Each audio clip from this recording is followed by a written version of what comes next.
every band here that has played tonight has been fucking unreal. And none of them are the flavour of the month. You're not going to find any of these bands on the fucking radio. You're not even going to hear hipsters talking about these bands, because this is as hipster as it gets. So if you came to this gig, you're the biggest hipster out of everybody.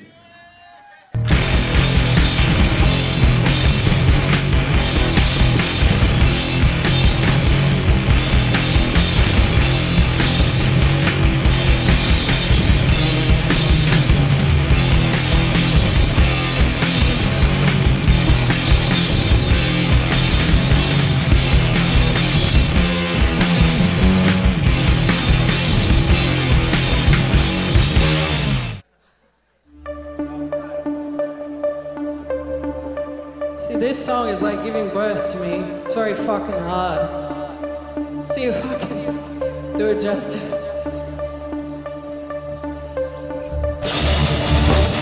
I've seen the end, but I've seen all the killing, and in between them, the terrible we hold dear.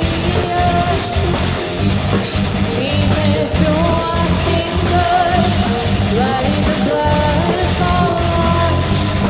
These ain't reason all right here.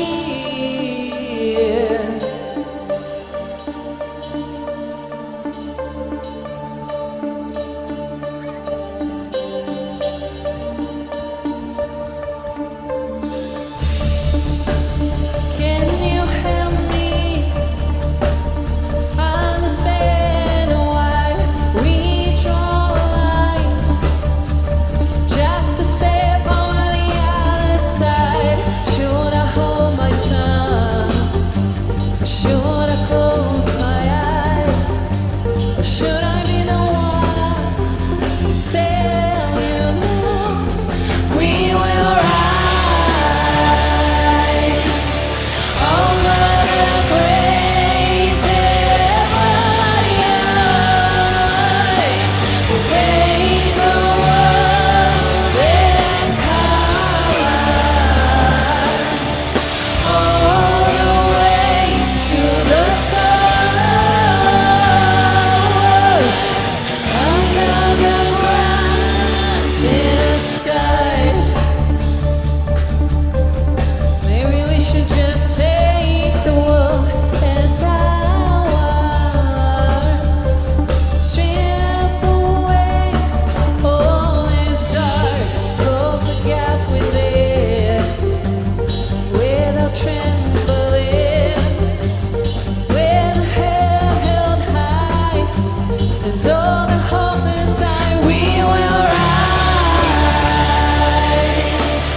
over the great divide. We'll paint the world in color, all the way to the stars, under the brightest skies, underneath our walls.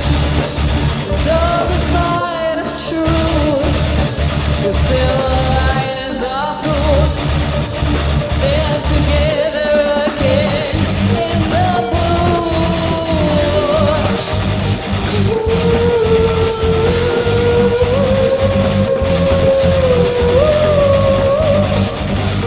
We'll paint the world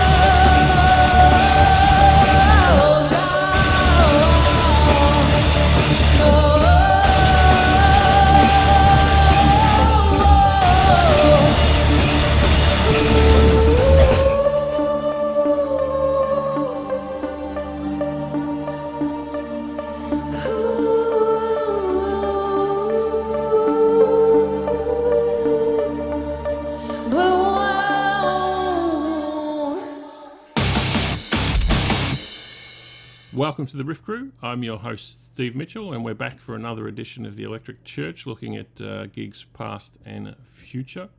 And joining me over in Washington, D.C., who's going to do the same, is Skull. How you doing, Skull? Oh, hey, Steve Oz. Greetings, ladies and gentlemen in Cyberland. As you know, it's me, Skull, broadcasting from the past, present, and future in the Chamber of the Cosmos. Here with my good friend Steve Oz, of course. And I'm in an off and on again DC bomb rock band called Black Manta. I've been in the scene for over 30 years, and I was just discussing with Steve that I was here to fill in for Andrew, but it's been over a year now. So I'm always glad to be here. Super excited just to talk about music and, the Brotherhood of Orpheus and just rock and roll in general. So, just to kick it off, you saw I was looking at a Giger exhibit there. Did you see that, Steve? Yeah. Well, it turns out that this is the Electric Church, and it's important for people to understand that, as a disciple of rock and roll, and also to be a part of the Brotherhood of Orpheus and to music and all that. Obviously, part of the Electric Church, as Jimi says, Jimi Hendrix, is that, it's about the worship of music and live music and performing and the creativity and the magic of the creation of music and just the overall just worship and adoration of music. But there's other facets to it as well, because beyond the music is like the album covers and and the lyrics, and just many facets to it, to a part of like the worship of music, if you will. And one of them, as I mentioned, is album covers.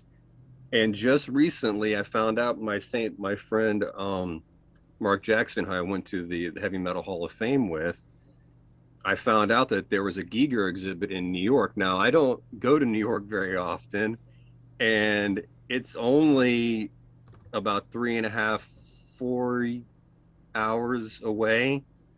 But I decided there's a Giger exhibit. A lot of the metal fans out there, people that love music, know that Giger is an amazing artist, responsible for the Alien franchise and all that. But he also did some incredible album covers, and a part of the whole Electric Church is album covers, worshiping the artist and the album covers. Because as a kid, just like you, as other many people on here, is that's the first thing you see. Yeah. I mean, nowadays everyone goes online, they research it or whatever. But back in the day, there was word of mouth, check this out. But sometimes you would just be in a record store and you'd be flipping through and be like, holy fuck, this album looks amazing. This is incredible. It would just, the album, it was designed to pull you in.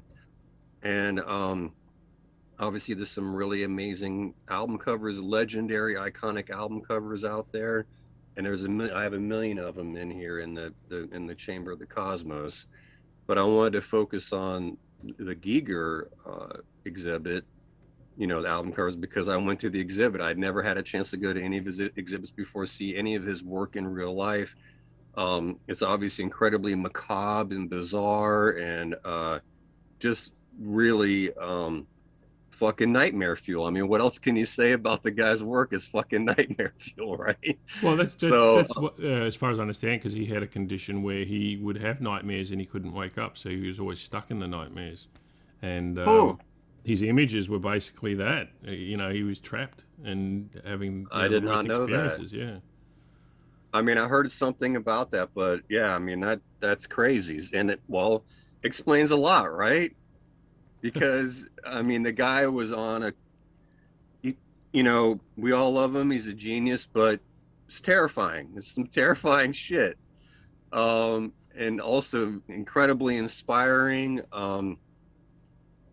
Just something out of Lovecraft's worst nightmares. You know what I mean? So I wanted to go over, we'll be putting up maybe some photographs of the exhibit, but I wanted to go over some of his more legendary album covers. There's a couple I don't have, like there's a Debbie Harry, from Blondie. He did an album cover for her. They ended up becoming friends. He actually did a video, an MTV video for her, and the song is terrible. But the video is really wild. There's a lot of, he was also into magic, like ritualistic Crowleyan type magic, some really intense stuff. The guy was really, you know, he was what you would call a seeker, and definitely an astromancer, a guy that was looking for something beyond. But he did the Debbie Harry one. He did one for Steve Stevens, the guitar player from Billy Idol. He did an album cover for him. And Magma, a German krautrock band from the 70s. I don't have those, but I'm going to focus on the ones that I do have. And obviously, a lot of these people are familiar with the ones that I'm going to show you. Then there's one lesser known one that people might not be familiar with, but obviously the first one, the granddaddy of them all, one of my favorite bands of all time, Emerson, Lake and Palmer. This was the very first one. I don't even know how they reached out to him. I have no idea how that worked, because he wasn't even really on the map at that time. You know, Alien hadn't come out yet. His name was probably relatively unknown. So I'm not really sure about the history behind that. But as you can see, it opens up. I think it was that prog Alien connection for Emerson, Lake and Palmer. They just were in with some aliens and said you should check out some Giga work. Yeah, but Alien hadn't come out yet by the time this album came out in '73, and Alien came out in '79. So no, I mean actual real aliens. Oh well, absolutely, of course. I mean, I wouldn't expect you've got to be on another. You've got to be on another planet to listen to prog. So the guy, yeah, exactly, and he was totally on a different plane. As you can see, this is actually signed by Carl Palmer, my friend. God, you thank him, my friend Steve. Crazy Steve Vinyl, a different Steve. I know a lot of Steves. But yeah, this is a masterpiece, you know. And back then, they actually use a term, they call it a gimmick, or, you know, special album cover or gimmick cover or whatever, to draw you in. But this is considered obviously one of the greatest, most unique album covers of all time. And, you know, you can't really see it, but up here she has of course, she has an infinity symbol on her forehead. So that's one of them. And fast forward, he kind of was, you know, working on the Alien movie and, you know, designing that. And so there weren't a whole lot of album covers until a young, relatively unknown band called, do you know, Steve? Was it Hellhammer? Did he do artwork for Hellhammer? Or was it after Hellhammer? Celtic Frost. Yes. After that, Tom G. Warrior reached out to him and said, "I'm also a fellow Swiss. You know, I'm from Switzerland, and I love your work. I worship it. The imagery speaks to the music that we're doing. We would be honored. Blah blah blah." And back, you know, they're legendary now, but no one really knew who they were. And I'm sure that they didn't have a whole lot of money. But it turns out that they reached out to him and he said yes. And so, as everybody knows, this legendary Celtic Frost album cover, this is H.R. Giger. Looks like everyone's having a good time, Jesus especially. And then, you know, and so, you know, Tom being Tom, they sparked up a friendship.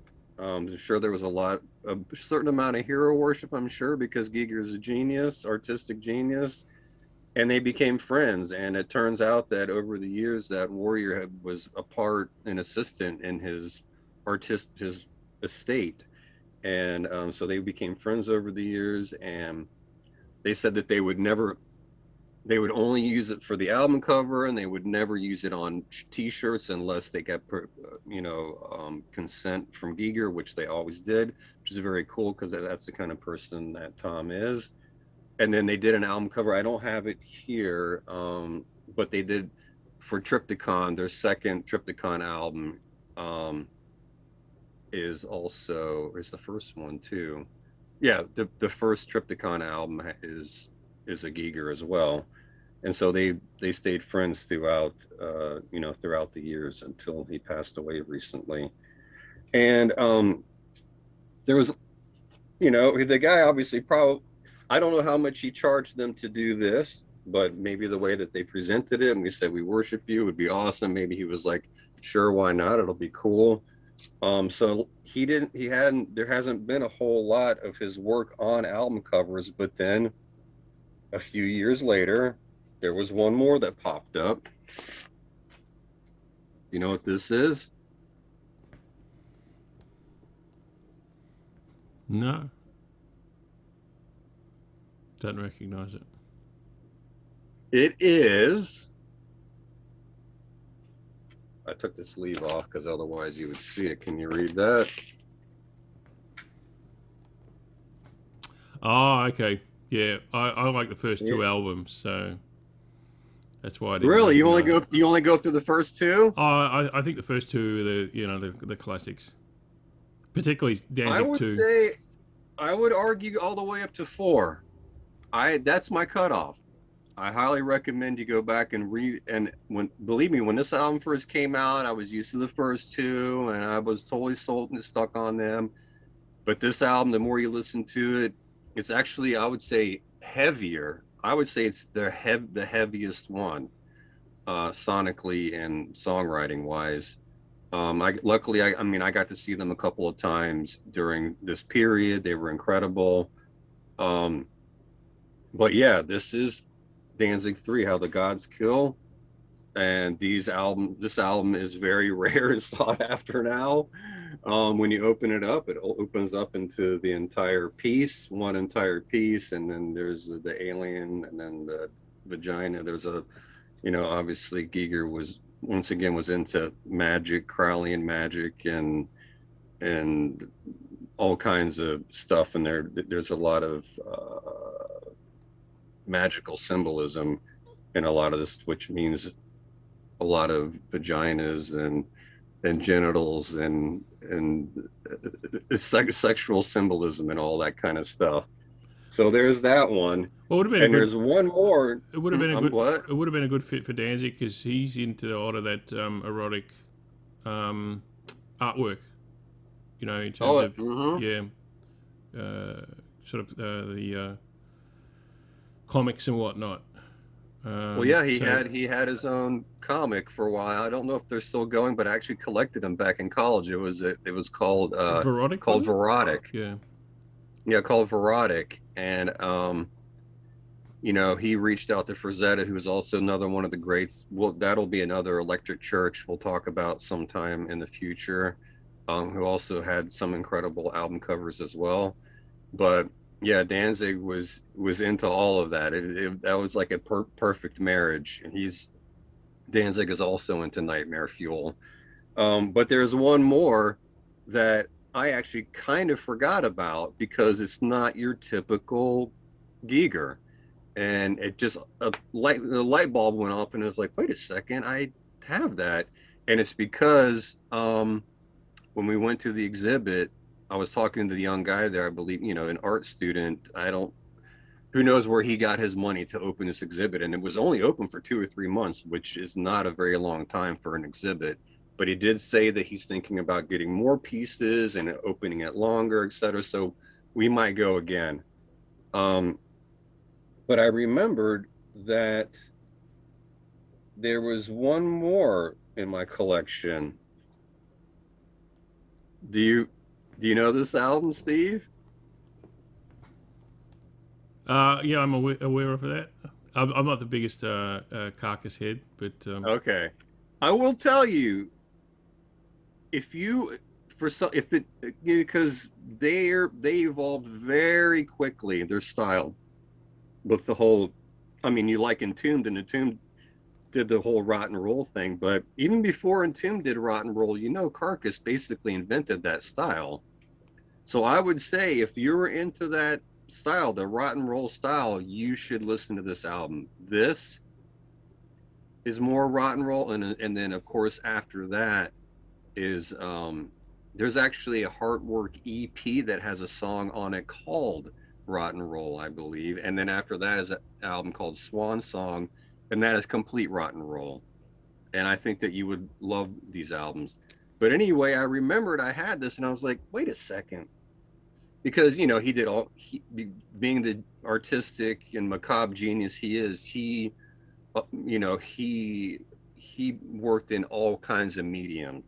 And one of them was, you know, as you can see here, he not just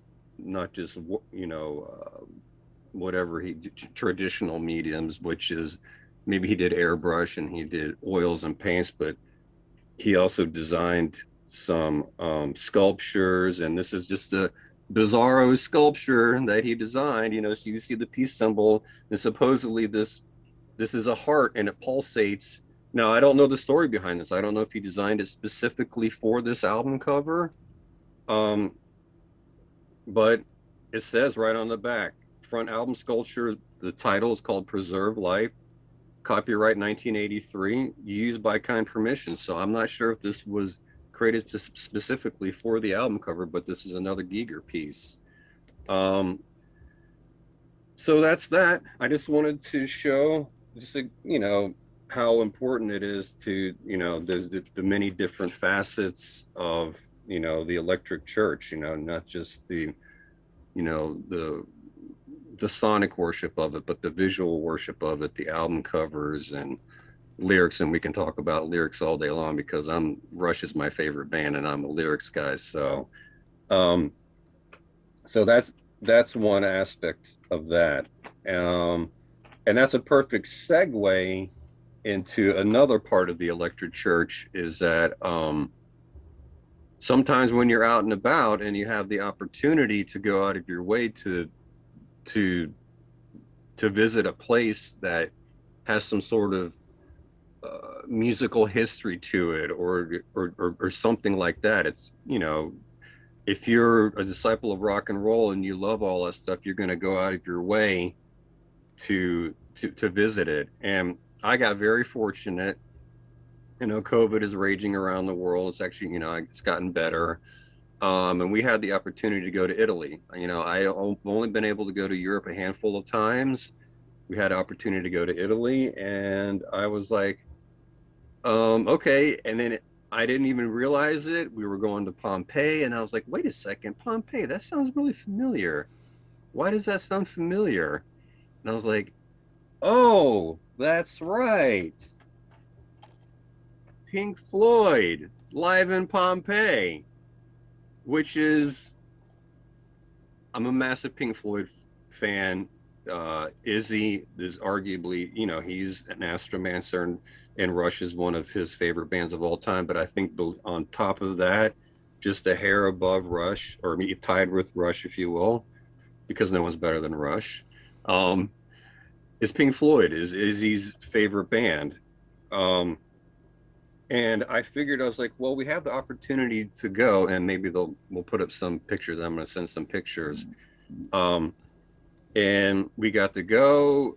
Pompeii is enormous. I mean, it was a vital, you know, hub, a Roman city. And so it took us a while to find it. The amphitheater was incredible. It was just incredible to feel the vibe, to be a part of it. And that movie came out in like 72. I think it was like at the very beginning of what became midnight movies, where you know, the suit and tie guys, the guys at the top, were always thinking about money, and how there's a way to make some money off these hippies somehow. We'll make some midnight movies. We'll make these movies, and they'll, you know, you know, we don't give a fuck if they're high or whatever. We just want their money. So these midnight movies started to pop up in like the early to mid 70s, and that's one of the first ones. And it's pre Dark Side, so it's most of it is focused on the album called Metal, and there's a song in there called Echoes, which features prominently on the album and the movie. And the album I think was released much later, but the movie is absolutely amazing. And I even watched, I don't normally do this, but I watch the special features. And one of the things that they talk about, the director says that back then Pompeii wasn't a big deal. It was practically, it was a small town, not a ghost town, but a small town. And there wasn't hardly any electricity. And they had to basically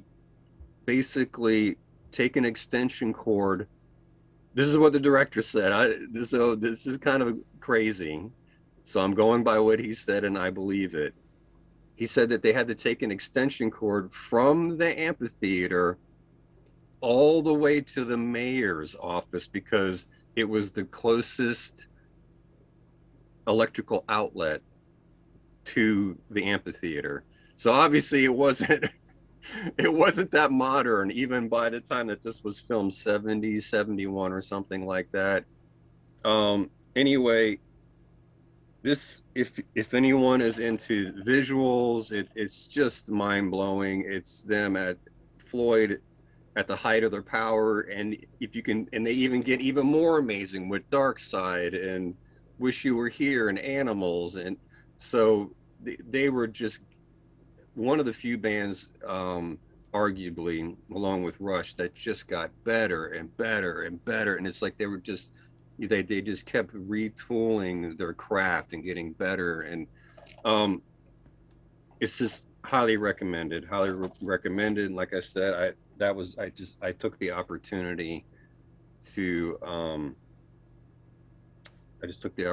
to go there, and it was amazing. I soaked in all the energy, as much energy as I could. I even found I studied archaeology and anthropology in school. I know pottery when I see it. It's Pompeii. You're tripping over this shit. It's everywhere. I looked down and there was like a little orange piece, and I was like, "Is that a piece of pottery?"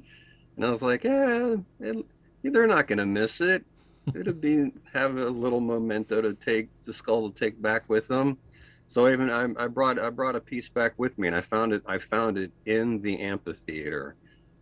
So I have a little piece of history, a little piece of Floyd with me. So I think that's it, man. I think that for right now, as far as this particular part of the electric church, I know that you wanted to discuss.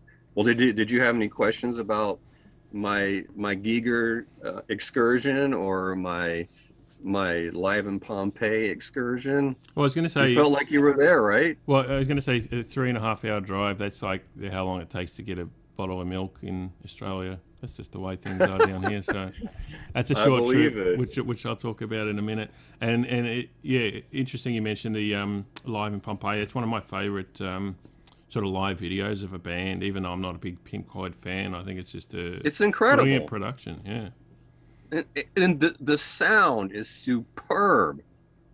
And you think about it, it's like they're using the same amphitheater that's 2,000 years old and is producing this incredible, rich, cosmic sound. And that's funny. I didn't even know, but it's like it doesn't matter what genre of music you're into.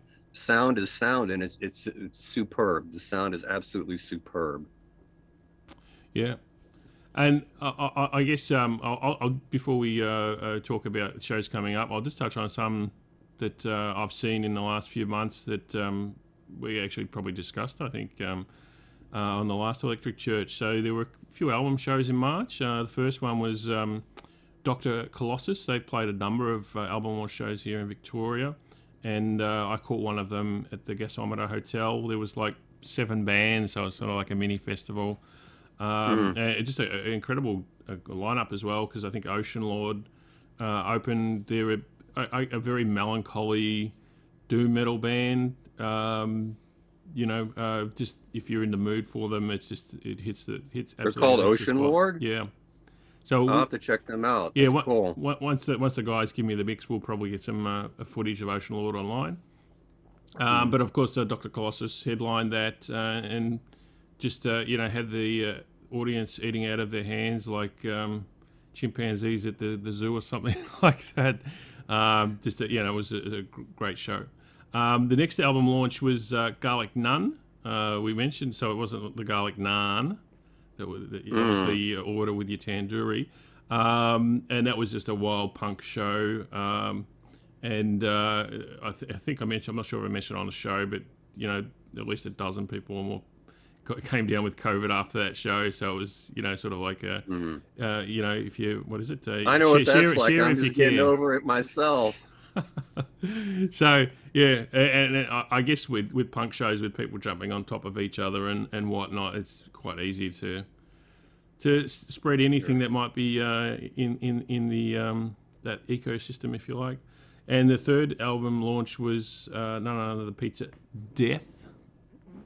Death. Yeah, I'm still waiting for the Pizza Dick album launch, but no, it was the Pizza Death album launch, and the guys are just going from strength to strength, because, you know, I saw them at their first show over a year ago.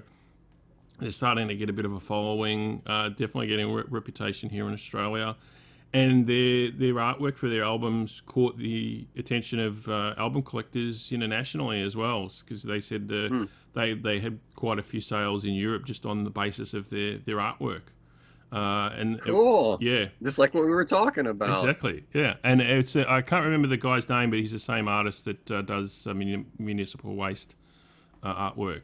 Okay. Yeah, and it's brilliant artwork. It's fabulous. So yeah, so those three shows were incredible. I think after that I had to take a break after COVID.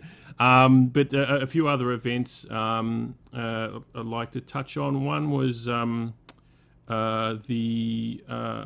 show at the Northcote Social Club in April, which was headlined by a band called Lagerstein. I'm not sure if you heard of Lagerstein at all, Skull. They're pirate metal. And, you know, pirate metal, and I think, like Running Wild. Well, like arm your timbers. Yeah, and it's kind of like, if you get past the corniness of all that, it's just, you know, the way to describe them in terms of their live shows. Fun, right? Fun. Yeah, absolutely. It's just, and again, you know, they just own the audience. You're there to party. You're there to get drunk. You're there to sing along. Absolutely, and you know, they absolutely own the audience as well. They've got one of their songs, I think it's called the Shoey song, where they actually get the audience to take off their shoes, fill them with beer, and drink the beer from their shoes. And awesome. And that's kind of you know, typical of the, you know, the spirit of their shows, and fantastic music as well. I mean, you can't just have a great, you know, live show. You've got to have the music as well, and just a fabulous night. So, is it thrash style? It's pirate metal. Okay. So they've got a keyboardist and a guitar. One of the guys, Joel, he plays the guitar and he plays like the violin. Power metal, heavy metal style thrash, because Running Wild is more power metal, thrash metal style. It's not, you know, it's not intense in terms of the metal side of things. It's more, I guess, catchy, sing along. You know, you're in a bar, you know, dropping barrels of rum, and, you know, you've got your your ales or your lagers or whatnot, and you're just singing along. You know, it's that kind of a vibe to it. And the last show I'll mention was not. I did forget one thing, so when you wrap up, let me know, because I forgot to mention something. Go ahead. So go ahead. Okay. And the last show, or the last event I'll talk about, was I took a long road trip, 7 hours each way, to the Canberra, city of Canberra, which of course the capital of Australia, to see Sunburn Festival, and it's basically 2 days of doom metal. And not much stoner, was surprising. So normally when people talk about doom metal, you know, there's a bit of a crossover with stoner, but it was very much doom. Close to 30 bands. The venue is called The Basement. It has 2 stages, so it was relentless in terms of the riffs, because basically each band had a half-hour set except for the headliners, and so, you know, one band would play on one stage for half an hour, and then immediately the next band would start on the other stage, and so If you just That's a lot of riffs. doom metal, man. Yeah, and cannabis is legal to grow in Canberra, so I'm sure those who partake in a little bit of a green action, if you like, probably would have enjoyed just kicking back and enjoying those riffs for the 2 days. Sure. Sounds like fun, man. Well, I was gonna say I forgot to mention 2 things. Our Electric Church show in January, there was a bit of a technical snafu. When I was reviewing Napalm Death, I'd mentioned that the last song that they played was they covered a famous punk song back in the early 90s called Nazi Punks Fuck Off. And that was the last song they played when I saw them in January. And I guess, you know, for whatever reason it got cut off. I don't know exactly what happened, but I think it was important. I think I mentioned in my previous review that the reason that they played that is because, you know, Napalm Death is, you know, they're a political band. I mean, going back, you know, their crust days, their grindcore days, you know, the anti-establishment or anti, you know, mega corporation and, you know, that kind of stuff. And it was really important to me as someone that lives outside of DC. You know, it hit, you know, last year, January 6th, when those treasonous cunts attacked the Capitol, and, you know, all that stuff hits home, and, you know, we're dealing with all that lunacy here and all those treasonous fucking lunatics. We have to deal with all that stuff. But I think that obviously I'm pretty sure that they played that. I can't even remember what Barney said, but he was like, whoa, whoa, whoa, whoa. And then he's like, here's the song, Nazi punk, punk, oh, you know, and then they played it, and I thought it was a really important, and that they played that, you know, because as musicians they can get their message across, and, you know, whatever, you know, that's the only way they can really get their message across is musically. So, and I thought it was great. It was very apropos that they did that. The vinyl is that a Dead Kennedys vinyl or a Napalm vinyl? No, it's a Dead Kennedys song that they covered back in the early 90s. Whose vinyl is it though? Huh? Whose vinyl is it in your hand? Is that a Napalm vinyl or a Dead Kennedys vinyl? Oh, this is a Dead Kennedys 7-inch. Yeah. It comes with an armband, and the armband you put on it says Nazi punks fuck off, and there's a swastika with a line through it. So, and, you know, I definitely can get on board with that kind of message, because I am not a fan of Nazis or treasonous fuckers that attack our capital. So anyway, I think maybe it fell through the cracks or something, and I thought it was important to, you know, reiterate that message, and you know, and I just thought it was cool that Napalm actually played that song. I don't know if they always play. Maybe they just played it because it was DC and they were like, fuck off, Nazis, Nazi fuckers. But so I had forgotten about that, and I wanted to rectify that.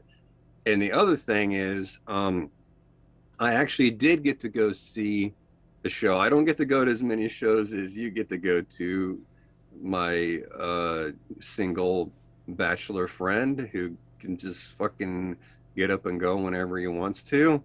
But one of my New Year's resolutions this year is to try to go to see as many shows as I can, because the world is kind of opening back up again, and I want to take advantage of that. So my new favorite club, Tally Ho, where I saw BOC and I saw Carl Palmer's ELP Legacy a couple of weeks ago. I look and it's like, Yngwie Malmsteen is coming. I'm like, well, I'm not a guitar player, but I love his work. It's not that far away. I'm a huge fan of the first 2 albums. So I was like, fuck it. Wasn't super expensive. So I'll go. And I have to tell you, man, he was, he definitely was young, on the youngish side when he got started in the early 80s. Still looks fantastic. He has the open shirt and, getting a little bit of a pot belly, a dad bod or whatever. But he was all in leather and playing his cream colored, Strat. Just really just an amazing player. He had like he has these gigantic sideburns now. He kind of looks like a werewolf. But the guy delivered, man. I had zero expectations. I didn't know who I haven't followed him in 35 years. I have no idea what the fuck he's done since in 1985. I had really no idea. Maybe a little bit later. But I stopped listening to him after the first two albums. I didn't know much of the set. He played for almost 2 hours. Just like the thing about Tally Ho is like, they might have an opening. He actually did have an opening act, but Carl Palmer didn't have one and BSC didn't have one. So what do? They play for 2 hours, and he played for almost 2 hours. It was really amazing. I would say that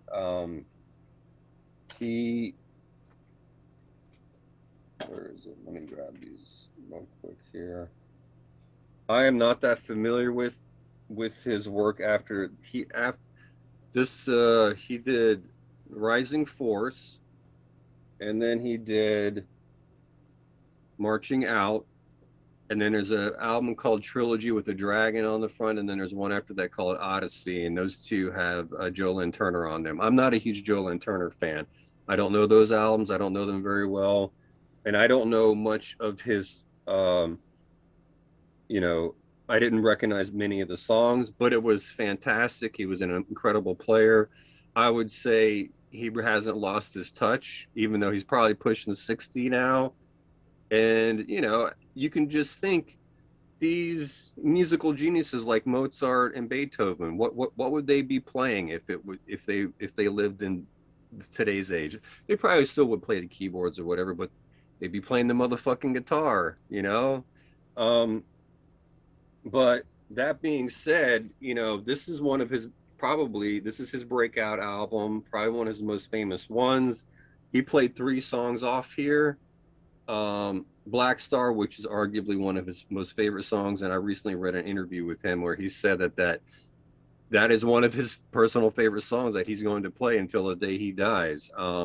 He played that last, and obviously they were all extended jams, like that song is like a 5 or 6 minute song. He played it for 10, 12 minutes. So a lot of these were long extended jams. So he played Black Star and Far Beyond the Sun. And he played Now Your Ships Are Burned. Now I'm going to tell you something that blew my fucking mind. I'm getting ready to blow yours too. Yngwie has always been a shredder, right? Just a straight shredder guitar player. And he's always had a front man. So he's always had a keyboard guy that sang or a straight up front man.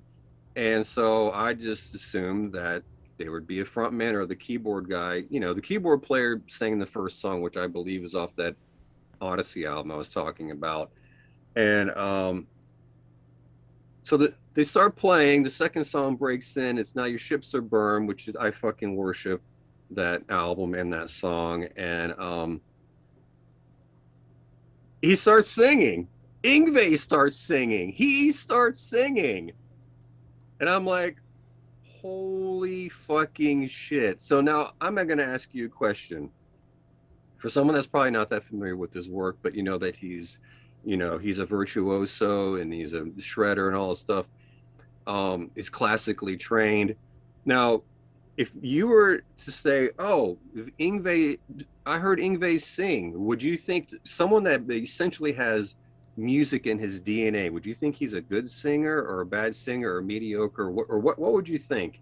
And I'm asking because I was so shocked about what I heard that I couldn't believe it.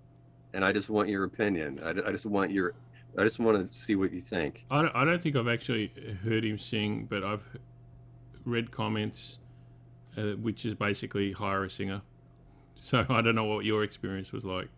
You've heard read comments what? That he should hire a singer. Oh, really? Yeah, so they're not fans. Well, I'm a singer. You know, I will never be as good as Dio or, you know, any of my heroes, maybe Lemmy. But I was stunned. When he started singing, he had a rich baritone with incredible vibrato. And I was like, of course this motherfucker can sing. He can fucking do anything. I mean, it was unbelievable. I was completely stunned and entertained the entire time. He was getting the audience into it, he's notoriously egotistical and all this stuff, but the man was having fun. I can't begrudge him that. He was having a great time. He was having fun with it. He was laughing. He was fooling around with the crowd in the front. He was kicking guitar picks into the audience and playing behind his back and playing with his teeth. And there was one time, and I'm not even fucking kidding you, he played with his ass. He took the guitar and he rubbed it on his ass, and then he rubbed it on the guitar amps. And there was another thing that was crazy, and I'm gonna have to talk to Hillel about this. This totally blew my mind. Now it's a smallish club, and there were so many amps, Marshall amps on the stage that I could not believe it. I actually counted. There was, I wrote it down. Were they real amps though? They're not the cardboard cutouts that the big bands use. That's the $1 million question. All right, so I counted it.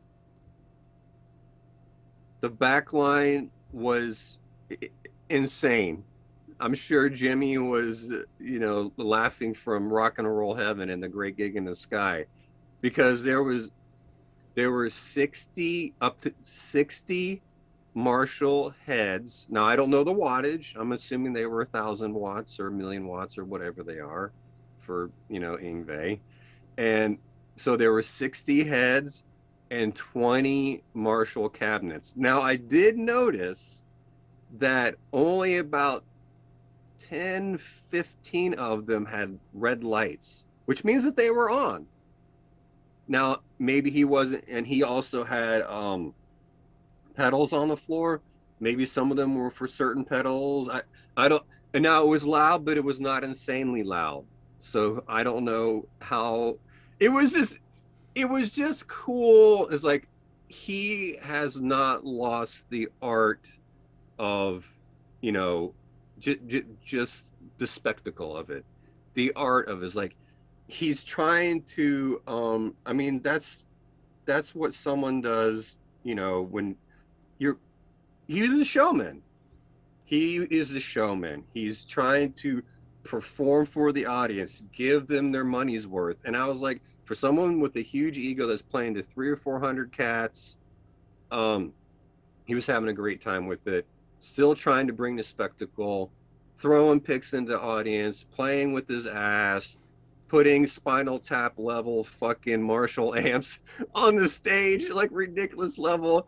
I'm gonna send pictures. Hopefully they came out. But he delivered, man. I would just have to say that he really delivered. I'm trying to remember if there was anything else.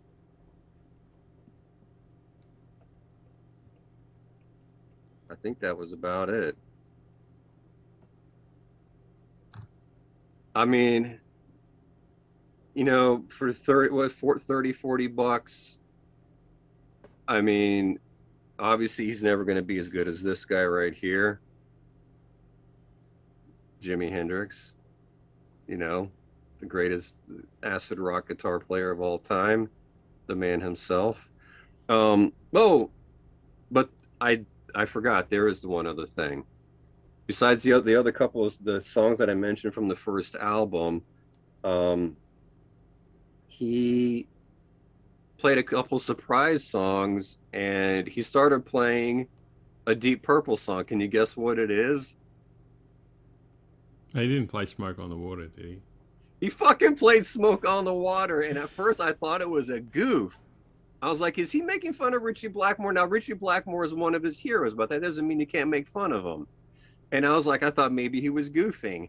And then I realized, I went back later on and I looked just to confirm. And a few years ago, he released a covers album. And so he was still kind of playing a couple of songs off that. And one of them was Smoke on the Water. And he sang it. And it was fun. And everyone got into it. But the one thing that totally blew me away was that all of a sudden, halfway through the set, he starts playing fucking the Star Spangled Banner, Jimmy style Star Spangled Banner. And I was like, holy shit, this guy, he loves the guitar. He fucking worships the same people that we worship. He's a little bit older than us, but he comes from that same pool. He's taking the torch and carrying it and saying, I want you to hear Jimmy. You know, this is my take on Jimmy, you know, that he was the original. He was the first one that did that. But Yngwie is taking that torch and running with it and saying, I want to pass this magic on, this power on, this, you know, of, you know, this sonic wizardry that Jimmy created, and I'm going to do it my way. And he did the version of Star Spangled Banner, and it was fucking awesome. It was great. It was a great time. I highly recommend it. I'm not saying I would go see him again if he came, but you know what? I might, you know, just for the fuck of it, man, because like there's not a whole lot of people out there that still understand the spectacle of metal and just like the ridiculousness of like a million Marshall amps that have to be there to worship at the foot of the rock and roll gods. So this song we'll be covering has one simple message, and that is nothing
control, preying on weakness of mind. War on the grass. Burn every one. War on the grass. Now for running John.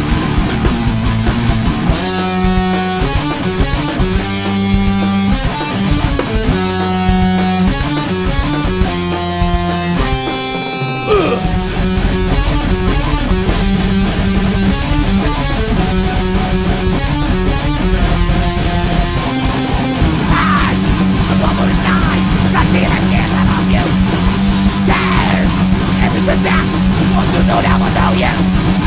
Tired from the down, got you with a fire. Right, beast in the wall with annihilate the Messiah. Or on the grass. Or every last one. Or on the grass. No, or on the jet.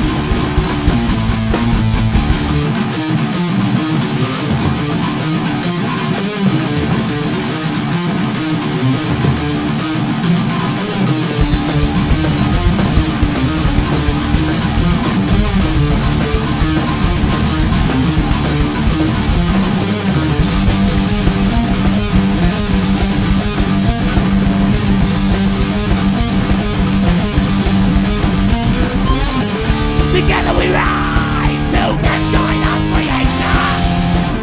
Standing the dead and not dominator. Set out the light, darkness will be our savior. Follow Satan, there is no power greater.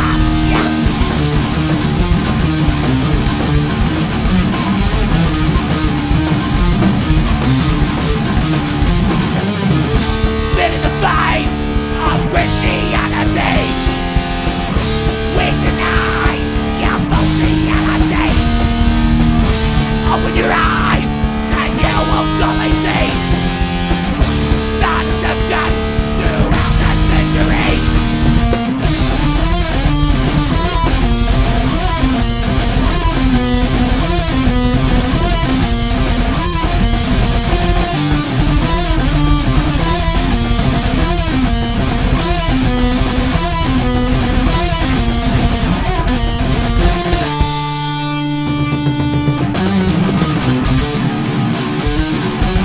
One more time, Ellie!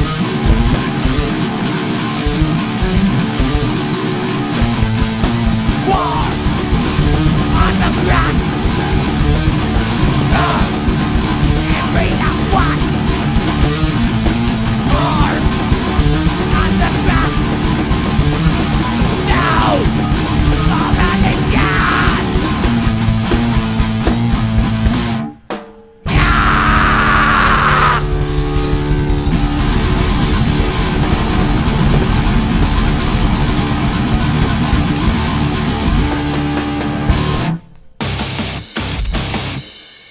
Welcome back to the Riff Crew, and welcome back after seeing that great live music. And there's some great live music coming up in June, Skull, here in Australia, and we're slowly but surely starting to get some international tours back. A couple of which I'll touch on in a minute. But here in Melbourne, we've got I guess some events that are right up your alley. The beginning of the month there's a Doom in June show at the Bendigo Hotel. It's 2 days, probably about 15 bands, lots of doom metal. And the following weekend at the Bendigo Hotel, similar. There's Woefest on the Saturday, which is headlined by Jack Harlon and the Dead Crows. And then on Sunday there's another metal event. I can't recall the name of that, but it's 10 bands, which is incredible for a Sunday. And that's headlined by Harlott. So, and it's a good mix of styles. There's a bit of thrash and a bit of other styles and whatnot for that gig. Towards the end of the month, the Dirty Pagans are coming to town from over in Adelaide. I caught them earlier this year and they were great over in Adelaide. So hopefully I'll catch one of their shows. They're playing at the Tote Hotel. and with some other good bands as well. And there's a punk band called Mac Pelican. I believe they're originally from Japan. They're playing a one-off reunion gig, so I might swing by and catch that show. That's at the Gasometer Hotel. And we mentioned Dr. Colossus earlier in the tour. They're playing shows throughout Australia, so check out your local playbills to see if they're in town. But I think they're not only getting down the east coast, but getting over to Perth as well, which a lot of bands don't usually do because it's quite the hike. I think it's a 4-hour flight from Melbourne, and it's about 5 hours from Sydney, so it's a long flight to get out to Perth. And I was mentioning some of the internationals are starting to filter back. Probably the first one of note for me, at least, is going to be Stalker. Towards the end of June, beginning of July. Stalker, yeah, they're a speed metal band from New Zealand, early 80s, locked in. I love my speed metal. Yep, they early 80s. Yeah, early 80s sound. They're not from the early 80s, but early 80s sound. It sounds like they were trapped in a time capsule about 40 years ago, nice. And they've been released. So I'm looking forward to that. And yeah, so a few other bands are getting back. Unfortunately, Nebula, who were scheduled to come out in September, have cancelled. The Nebula. I don't think they're called The Nebula. It's just Nebula. But you're talking about The Nebula. Yeah, well, I don't know of any other Nebulas. So I was just making sure. Eddie Glass, of course. Eddie Glass. Yeah. So yeah, okay. Unfortunately, I think the message that was sent out from the promoter was that they're under new management and they wanted to negotiate a new deal, and things sort of fell through, unfortunately. But yeah, so I know that I'm not sure if we'll do a July show, so I'll just mention Blacken Open Air Festival, which is happening in the dead centre of Australia. It's about 1 hour's drive east of Alice Springs, if you know where Alice Springs is, Skull, and Ayers Rock. Yeah, so it's basically in the middle of nowhere, and I think it's a 3 or 4 day event, and lots of great metal bands are going out, and it's you want to load up on the bottles of water or bottles of whatever you like to drink, because you don't want to be stuck out in the desert without having some beverages available. And from what I've been told, the flies can be pretty terrible, but because it's in the middle of winter for us. Well, it's fucking Australia. Everything down there is like deadly, right? Probably has some sort of like carries an ancient virus or something, or has a, I don't know, a stinger this big on it. It's more that because it's so dry, the flies try and fly up your nose to get some moisture, and in your mouth and any other orifice that's available. So I'm not sure. Sounds like Australia. Yeah, I'm not sure if it's that bad in winter. So I guess that may not be so bad, but in summer it's pretty terrible. But Blacken Air, so check it out. But it's not quite as big as the event that I believe you're going to go see in June in Maryland. Oh yeah, I've been chomping at the bit. I've been wanting to talk about this. I held off for a little bit, but yeah, for us it's a big deal.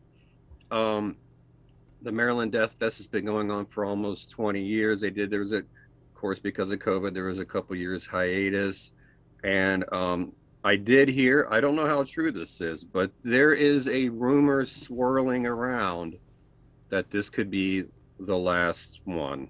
I don't know about the reasons behind it, but there is that rumor. It could either be, the rumor is that they might take a break, which doesn't make any sense to me because they already took a 2 years break, and that they might take a break and return in 24, or that this could be it. I hope that's not true. I've seen some incredible bands that I would never been able to see anywhere else. Like I said, I might have mentioned previously, I don't normally get to see a whole lot of shows. This year, I'm trying to rectify that. You know, especially since a lot of these people are getting older, and because of COVID and all this, I figured this is the year. But typically before that, I would go see a couple of shows a year, go to the Death Fest, and get all of my metal in one weekend. And you know, it's not hard to do because it's like, right, you know, for us, us Yanks, we don't get that many festivals. You guys are kind of spoiled us, but especially over in Europe because of Walk-In and Bloodstock and festivals like that, we don't get those over here. This is a big deal for us. I hope it stays around for as long as it can, because it's like, you know, I'm just gonna write here. Here's just a list. I'm just reading off the flyer here, but you know, you have Carcass, and Autopsy, Obituary, Hypocrisy. I mean, Hellhammer.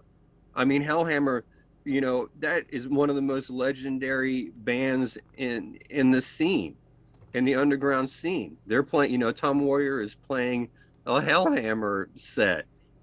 He's doubling, and he's playing Triptychon as well.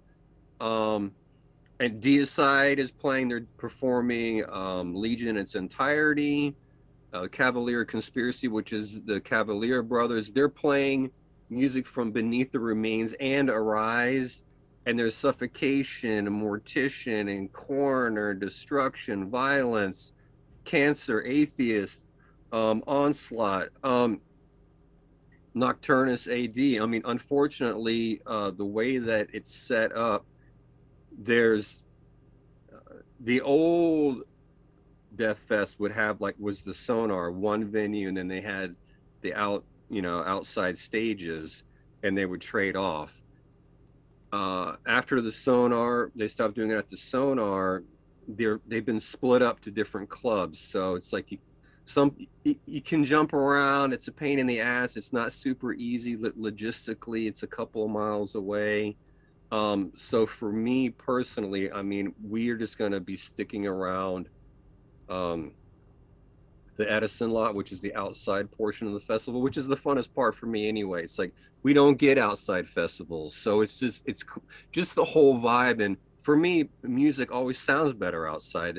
Sonically, it just sounds better for my ears.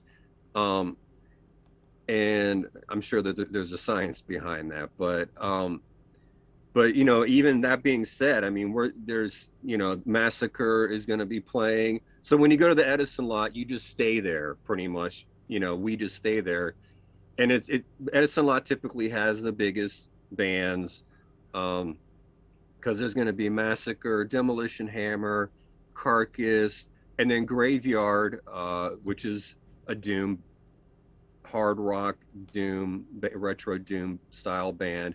Been wanting to see them for years. That's fantastic.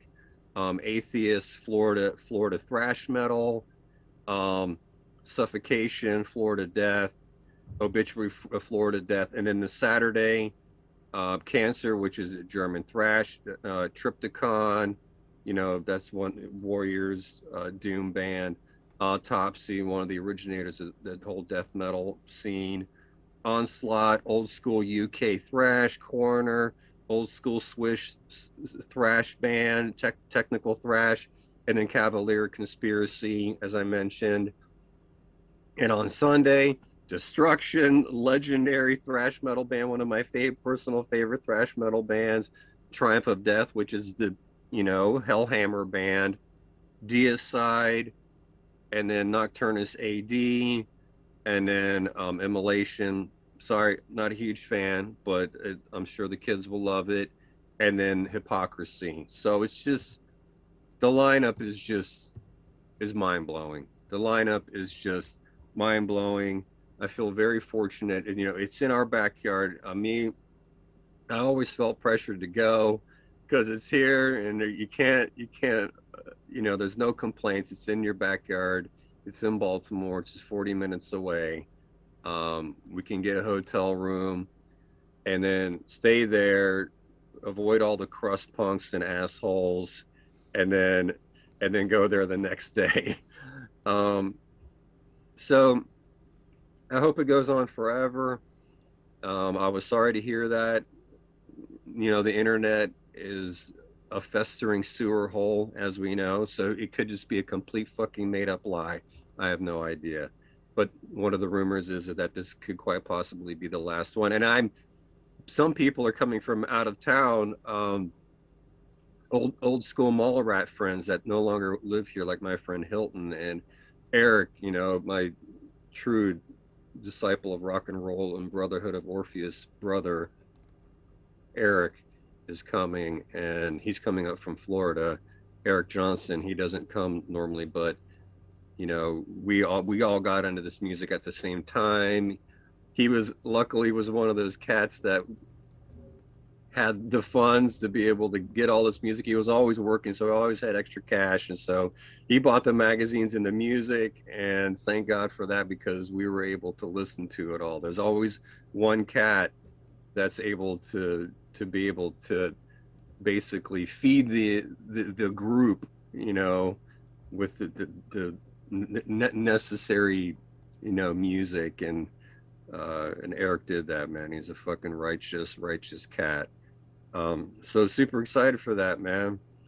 So I think that, there's other gigs coming up, but they pale in comparison. I mean, well, I don't know. I mean, I'm going to see Sir Paul McCartney. I will have already been and seen that by the time this gets posted, but we'll have to talk about that in one of the future electric churches. But I'm going to see Sir Paul, and then after that, Kraftwerk is coming, the Black Crowes, Steely Dan, and the Music of Cream. And as everybody knows, I've mentioned in the Chamber of the Cosmos, I have music spanning all genres. So I worship music. So I'm, you know, some people might not be into the same, you know, music that I'm into, but it's all about the evolution of music and where the sounds come from. And Steve Oz shocked me today by saying that one of his favorite live things is the Floyd and live in Pompeii. So music is music. Good music is good music, and there's the, you know, the progenitors of it, the godfathers of it, you know, the psychedelic music and space rock and all of that stuff. So, but yeah, obviously that a few of those are down the road, but my main focus is the weekend of the Metal Fest, which is coming up in a couple of weeks, man. And it's going to be, I've seen some amazing shows, man, but this is going to be epic. This is going to be epic. You know, for many reasons, but Hellhammer, that's worth the price of the ticket alone. I mean, that is it. That is, as far as the underground goes, as the evolution of music and bands that influenced a legion of other bands, that's it. I mean, it's Hellhammer and Frost. It maybe a couple others, but it's gonna be epic, man. I'm so excited. So that's it for me right now, man. Yep, and looking forward to those gigs coming up. So you got anything to say? Got any input? Oh, I just think it's an incredible lineup at the Death Fest, so I'm sure you'll look forward to it. Yep. All right. Well, if that's it, man, I only have one thing to say. Remember, everyone, always remember to worship at the Electric Church, and remember to look to the stars, carry the torch of enlightenment, and strive to be a disciple of rock and roll and the Brotherhood of Orpheus. Peace. So let's go Pickabar.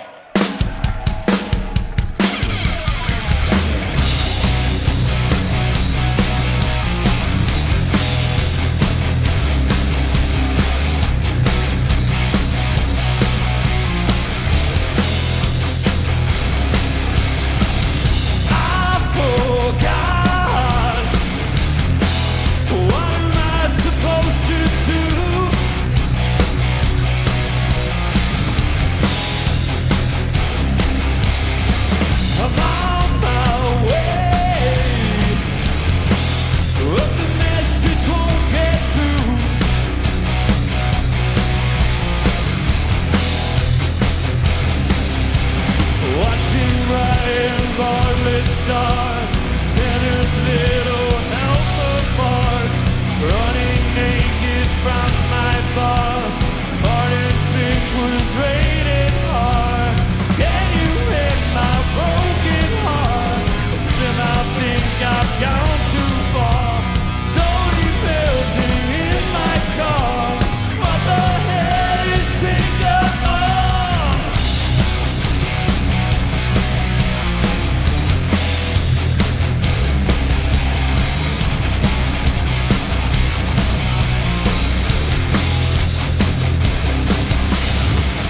Trap yourself.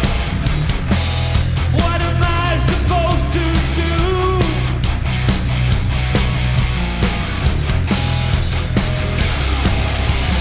Staring up into the stars.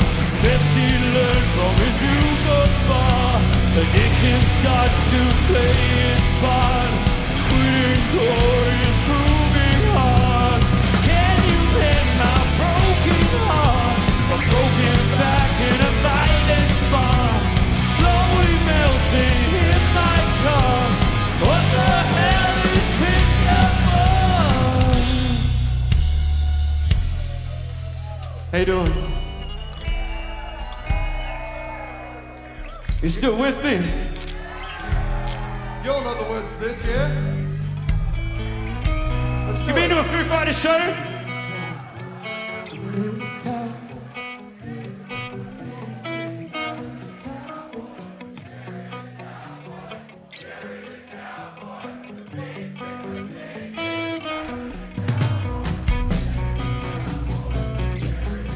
Fuck yeah.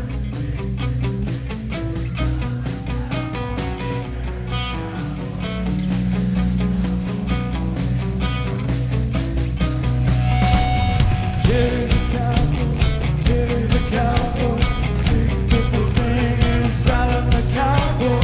Jerry the cowboy, Jerry the cowboy, big triple thing inside of the cowboy. Jerry the cowboy, Jerry the cowboy, big triple thing inside of the cowboy. Jerry the cowboy, Jerry the cowboy, big triple thing inside of the cowboy.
your glory.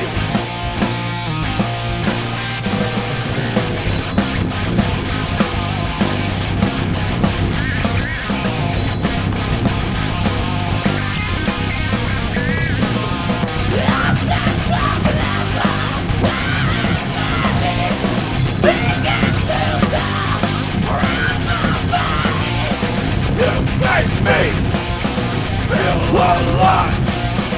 All of the first and only turn.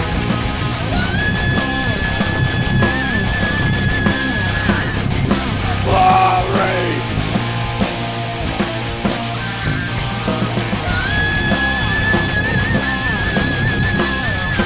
And your glory. Yeah, we're gonna get a little bit wrong, 'cause I want every motherfucker. Wow, man, you're too.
desert clay has come.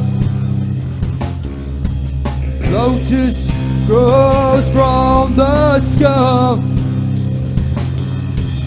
Head to the white soil black.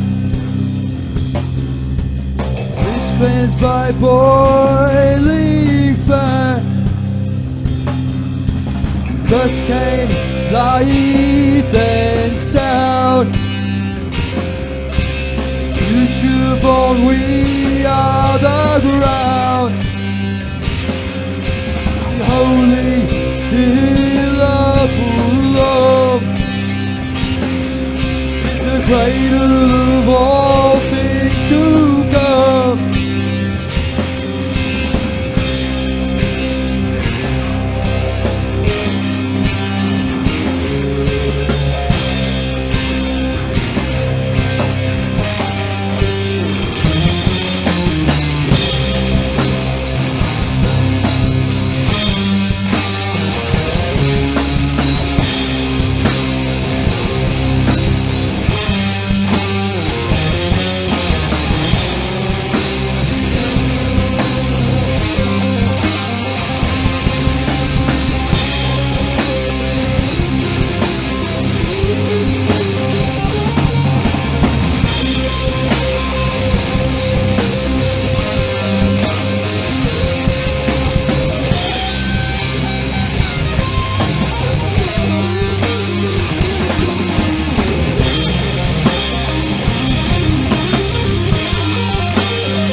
सुगन्धिं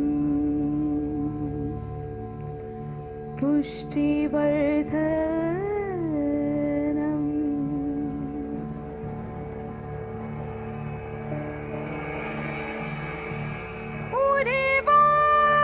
उरेवारुकमिव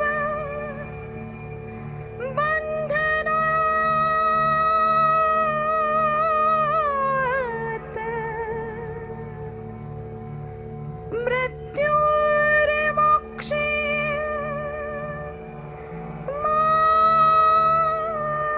मामृतात्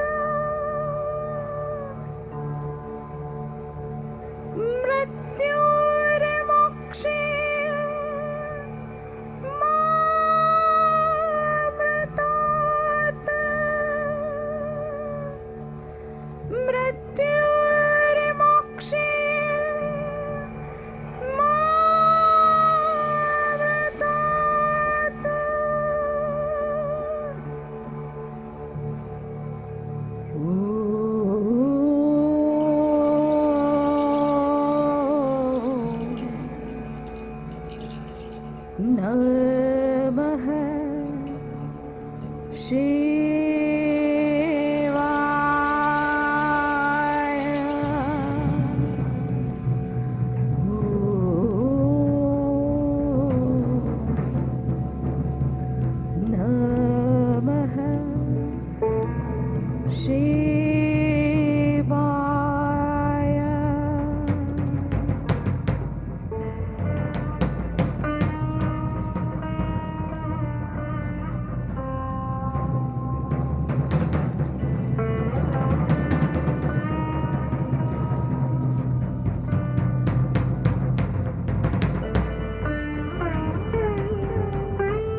Excruciating pain, I roll.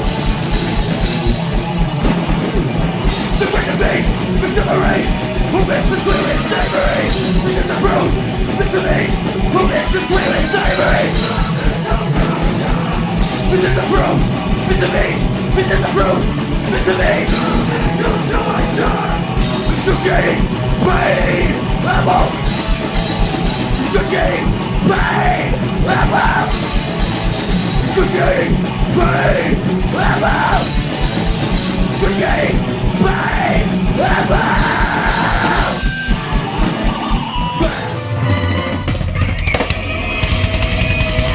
Alright, you motherfuckers, come on!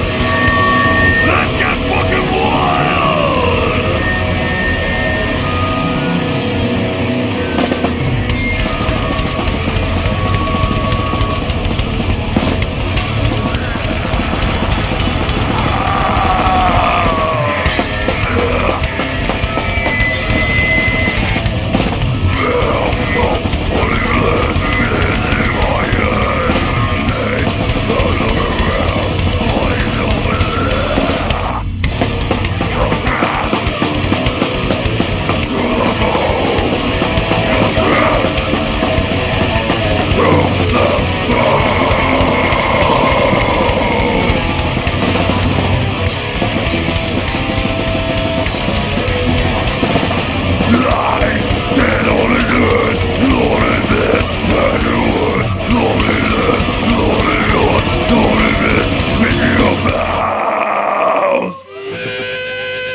this!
This is cool.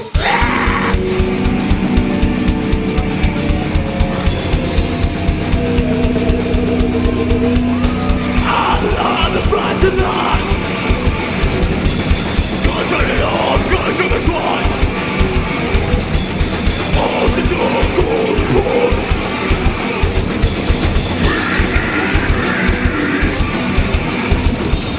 Oh no no no. Rush the line, oh no no no. Rush the line, oh no no no. Oh no no no. Back in here.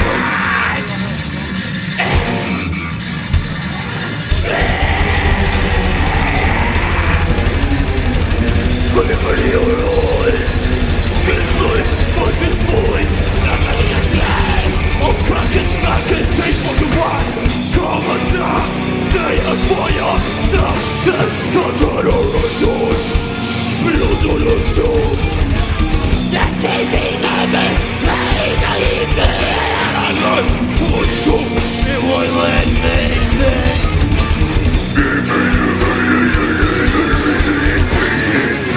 It's not for cats like you. What I'm telling with what's there. God takes a cut. For the very stop. Oh no no no. Oh no no no. Oh no no no. What's the fuck? Not about the person. I am getting more guns on the wood.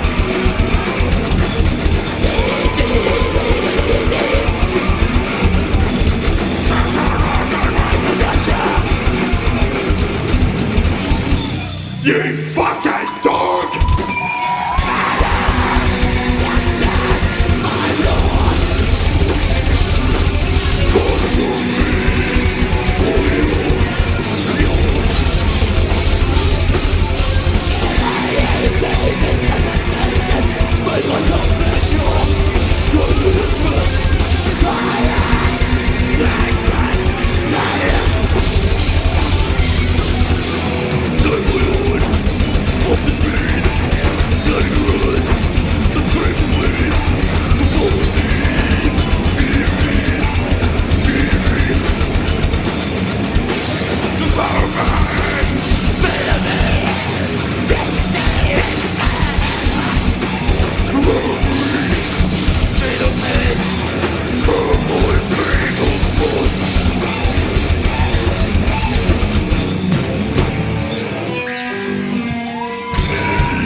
About Rizzo.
don't feel a second more of your life.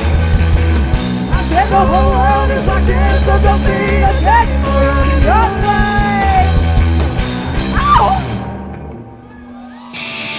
Here we go, we're gonna try some new ones tonight. It could be a fucker.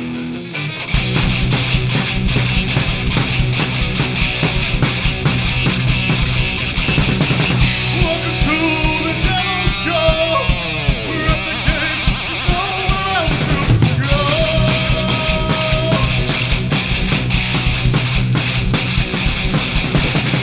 No need to beg or plead. Come have a drink and rock and roll with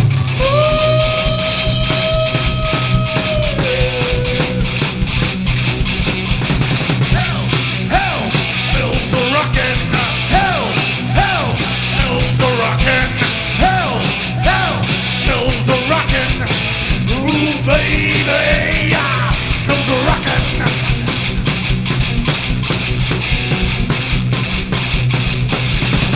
We're to bear your soul tonight. I wanna make John feel alright.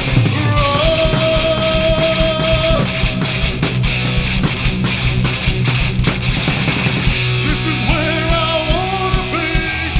It's showtime, and now I am free.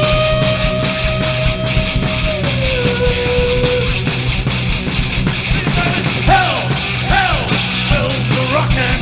Hells are rockin'. Hells are rockin'. Ooh, baby. I never had much soul. Now with these three wild boys we play now rock and roll. I was in a rut, I was in a hole.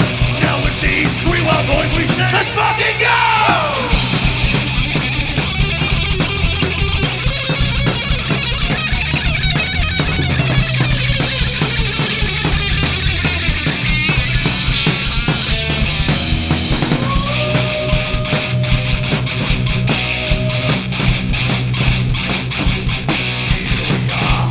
Down below, together we are at the Devil's Show. Elves are rockin'. Yeah.